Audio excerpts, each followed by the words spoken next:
السلام علیکم ناظرین، سیرت نبی صلی اللہ علیہ وآلہ وسلم کی قسط نمبر 14 میں ہم جاہلی معاشرے کی چند جھلکیاں ملاحظہ فرمائیں گے۔ حصہ دوئم۔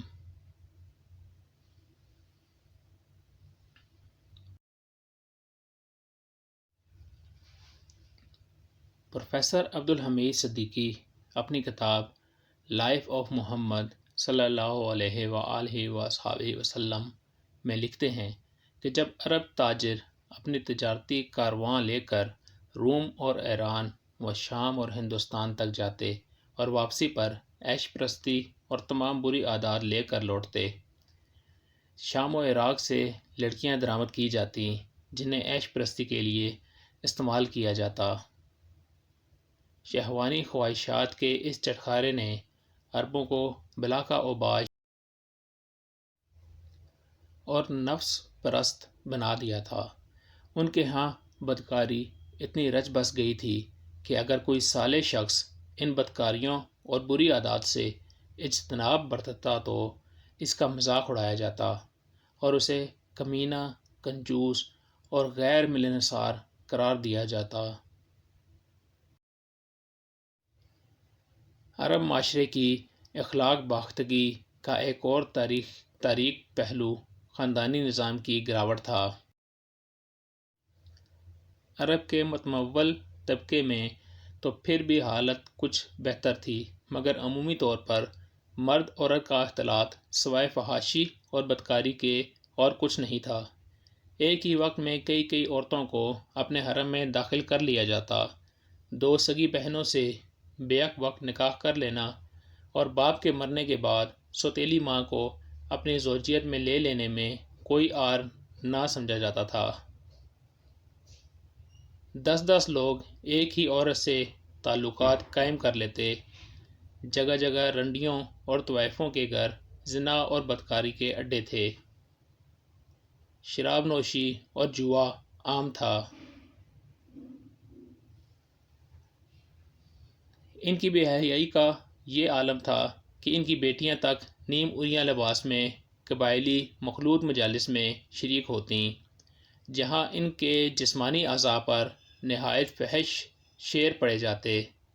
دنیا کی شاید ہی کوئی برائی ہو جو عربوں میں موجود نہ تھی۔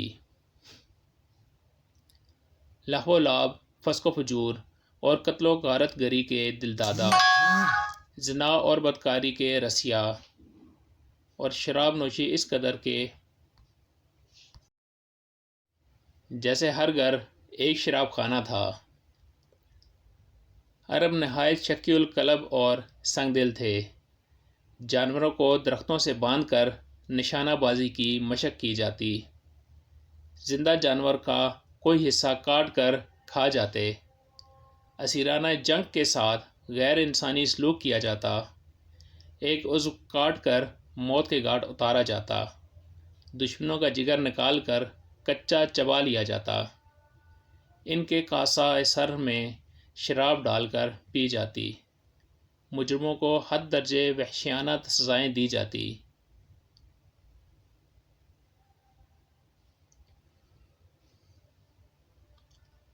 در حقیقت یہ اسلام کی حقانیت اور سچائی کا ایک منہ بولتا ثبوت ہے کہ ایک ایسی وحشی اور جاہل قوم کو بدل کر تمام اقوام عالم کا پیشوا بنا دیا اور ان کو اخلاقی طور پر فرشتوں کے جیسا پاکیزہ بنا دیا۔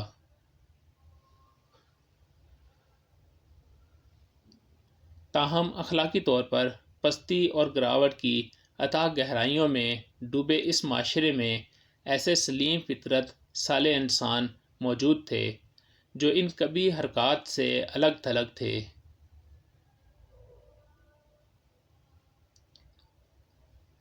دوسری طرف جب انہی بدکار اور بے حیا عربوں میں کچھ ایسی اخلاقی اچھائیاں بھی پائی جاتی تھیں جو ان عربوں کے لیے وجہ امتیاز تھیں۔ شجاعت عربوں میں اپنی معراج پر تھی۔ ان کی بہادری در حقیقت سفاکی کے درجے تک پہنچی ہوئی تھی۔ کسی عرب کے لیے میدان جنگ میں تلوار کی دھار پر کٹ مرنا عزت اور شرافت کی بات تھی۔ اور بستر پر ناک رگڑ رگڑ کر مرنا ذلت اور گالی سمجھا جاتا۔ نہ صرف مرد بلکہ عورتیں بھی میدان جنگ میں مردوں کے دوش بدوش حصہ لیتیں۔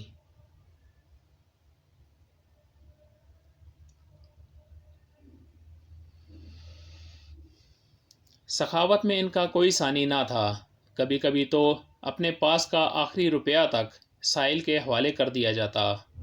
مہمان نواز اس درجے کے تھے کہ اگر کسی کے پاس صرف ایک اونٹ گزر بسر کے لیے ہوتا تو اگر مہمان آ جاتے تو اسے ذبح کر دیا جاتا اور مہمانوں کو کھلا دیا جاتا۔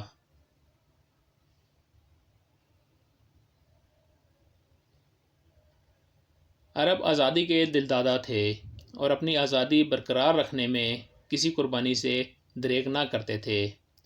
یہ ایک تاریخی حقیقت ہے کہ روم اور ایران کی عظیم سلطنتوں کے بیچ میں ہونے کے باوجود کوئی ان کو محکوم نہ بنا سکا تھا۔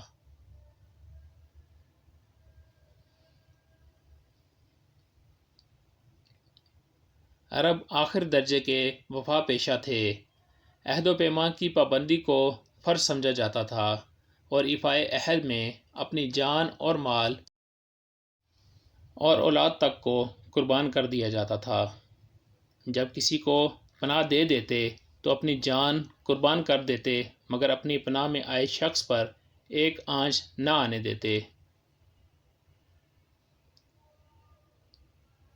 شاید عرب قوم کی یہ امتیازی صفات ہی تھیں کہ جن کی وجہ سے اللہ نے اس قوم کو اسلام کی داعی قوم کے طور پر فضیلت بخشی۔ بلا شبہ عرب قوم بدکاری اور بے حیائی کی دلدل میں مکمل طور پر ڈوبی ہوئی تھی، مگر یہ سب وہ بری صفات تھی جو ان کی فطرت میں شامل نہ تھیں اور انہیں ختم بھی کیا جا سکتا تھا اور اسلام کے ظہور کے بعد ختم ہو بھی گئیں۔ مگر کسی قوم کو نہ تو کوشش سے بہادر بنایا جا سکتا ہے اور نہ ہی امانت دار اور نہ ہی حریت اور آزادی کا متوالا۔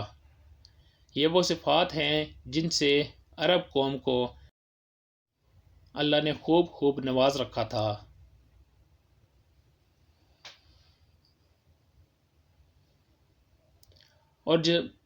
اور جب اسلام قبول کرنے کے بعد عرب قوم اپنی اخلاقی گراوٹ سے نکلی اور ان صفات میں جب اسلامی جذبہ جہاد کی روح بھی پھونک دی گئی تو پھر دنیا میں ان کی شجاعت اور تلوار کی بہادرانہ کاٹ کا کسی قوم کے پاس کوئی جواب نہ تھا۔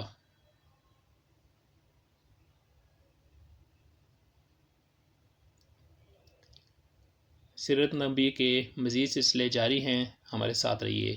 اللہ حافظ۔